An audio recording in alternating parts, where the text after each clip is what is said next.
देखिए, ऐसा है कि ये हर बार मतलब कई बार ऐसा हो जाता है कि दो दो तिथियां आ जाती हैं। पहले भी भूतकाल में ऐसा हुआ है कि उस समय तिथि निर्णय करने में बड़ी दिक्कतें होती हैं। इस बार भी ऐसे संयोग बन करके सामने उपस्थित हुआ है। पूरे देश भर में इसका जो है पूरा मतलब ये जांच हो रही है कि किस दिन दिवाली करें, किस दिन धनतेरस करें, कैसे इसको मनाएं, किस दिन महालक्ष्मी पूजन करें। तो देखिए, मैं बता देना चाहता हूं कि शास्त्र मत पे भी हम बात करेंगे और उसे ही सर्वमान्य मानेंगे।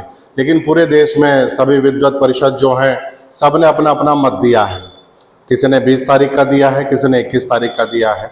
बहुतों से मतों के अनुसार जो है 20 तारीख, क्योंकि उस दिन हमारी अमावस्या आ रही है, पूरी रात्रि को व्याप्त हो रही है और अगले दिन सायकाल प्रदोष काल तक हो रही है। मैं बता देना चाहता हूं कि प्रदोष काल का इसमें विशेष महत्व है। प्रदोष काल यानी सायकाल के समय में प्रदोष काल आता है, इसको व्यापनी। बहुत सारे त्योहार ऐसे होते हैं जो उदय तिथि के हिसाब से होते हैं, मध्याह्न के हिसाब से होते हैं, लेकिन बहुत सारे त्योहार जैसे हमारा दीपावली का पूरा पर्व है, आपका धनतेरस हो गया, आपकी नरक चतुर्दशी हो गई, छोटी दीपावली, बड़ी दीपावली हो गई, ये सायकाल यानी प्रदोष काल का इसमें बड़ा महत्व है।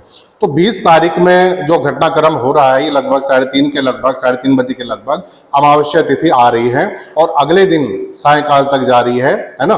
तो इसमें क्या हो रहा है कि 5:45 के लगभग अगले दिन यानी 21 तारीख को अमावस्या व्याप्त है, यानी अगले दिन भी वो उस समय को स्पर्श कर रही है, प्रदोष काल को स्पर्श कर रही है।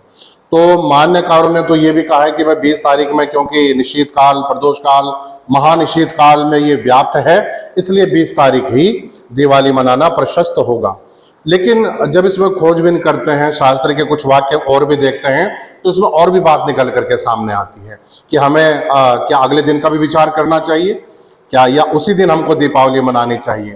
तो इस तथ्य में हम जो है शास्त्र का एक नियम, एक शब्द, एक श्लोक के माध्यम से आप अगर बोर्ड पर नजर लगाएं तो मैं आपको समझाना चाहूंगा, दर्शक भी इससे जो अच्छी प्रकार समझ पाएंगे। तो आइए, शास्त्रों में वैसे तो हमने बहुत खोजबीन की है, लेकिन ये जो प्रशस्त है, जैसे लिखा है पूर्वत्रे व्याप्त रीति पक्षेरा परत्र या मत्रिया अधिक व्याप्त देशे, पूरा श्लोक है यहाँ तक।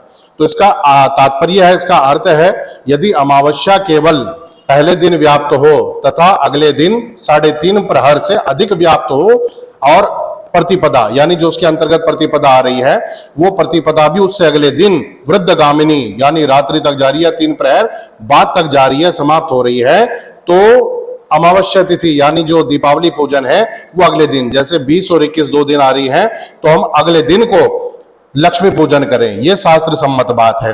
और वृद्धगामिनी क्योंकि प्रतिपदा है और प्रतिपदा उसमें लग भी रही है, तो ये नियम होता है कि जब 2 दिन अमावस्या होती है और अगले दिन प्रदोष काल को अमावस्या तिथि टच करती है और उसी में ही प्रतिपदा आती है, तो अगले दिन की तिथि यानी जैसे इस बार बन रहा है तो 21 तारीख को हम मान्य करेंगे। प्रतिपदा का तिथिमान वृद्धगामिनी जैसे मैंने कहा वो 20-17 यानी अगले दिन की जो घटना हो रही है 22 तारीख की, वो 20-17 तक, रात्रि 8-17 तक जा रही है। अमावस्या का जो दिन का जो तिथि का मान है वो 26 घंटे 22 मिनट इसको जा रही है। तो यानी कि दोनों ही प्रशस्त हैं, यानी दोनों ही पूर्ण है। और ये धर्म सिंधु हमारा जो शास्त्र धर्म है जिसके अनुसार ये लिखा हुआ है धर्म सिंधु, अतः दीपावली पूजा 21 अक्टूबर में ही करें।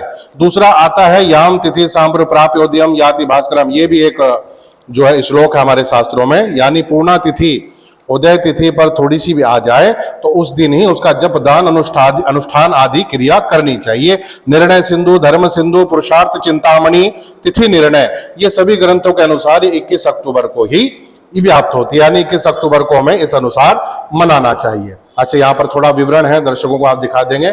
धनतेरस जो है वो 18 अक्टूबर शनिवार के दिन दिया गया है। यहाँ पर प्रारंभ तिथि है 18 अक्टूबर को 12:19 PM पर और अगले दिन 13:51 यानी 1:51 दिन पर यह समाप्त हो रही है। इसलिए क्योंकि सायकाल, मैंने अभी कहा कि ये सब सायकाल के पर्व हैं, तो ये जो है 18 अक्टूबर को प्रशस्त होगा।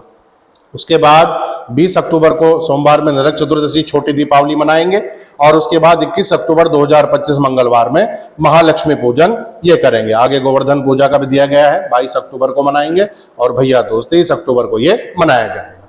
तो ये सारा विवरण है जो शास्त्र अनुसार है, इसी के अनुसार हम निर्देशित करते हैं कि इस दिन महालक्ष्मी पूजन करना चाहिए।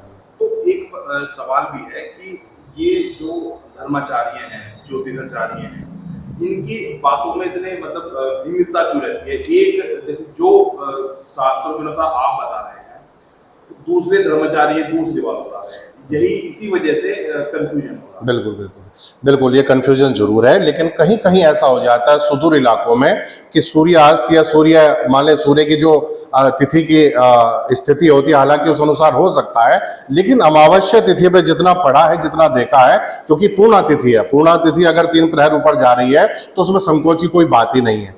हालांकि उन लोगों का अपना मत है, वो भी अपना मत दे रहे हैं कि भाई उस दिन तिथि का आरंभ है, आरंभ की तिथि को पकड़ना चाहिए, और निश्चित काल महानिश्चित काल में व्याप्त है, अगले दिन जो है अमावस्या समाप्त हो रही है। लेकिन उस बात का एक तर्क है और वितर्क भी है, क्योंकि पूर्णा तिथि अगर उसने लिखा है कि अगले अगर 3 प्रहर आ रही है तिथि में, तो वो अगले दिन ही मान्य होगी, तो इसमें ये थोड़ा सा तर्क और वितर्क की स्थिति बन जाती है। हालांकि ये सब एक ही मत से होना चाहिए, एक ही स्थिति के अनुसार होना चाहिए।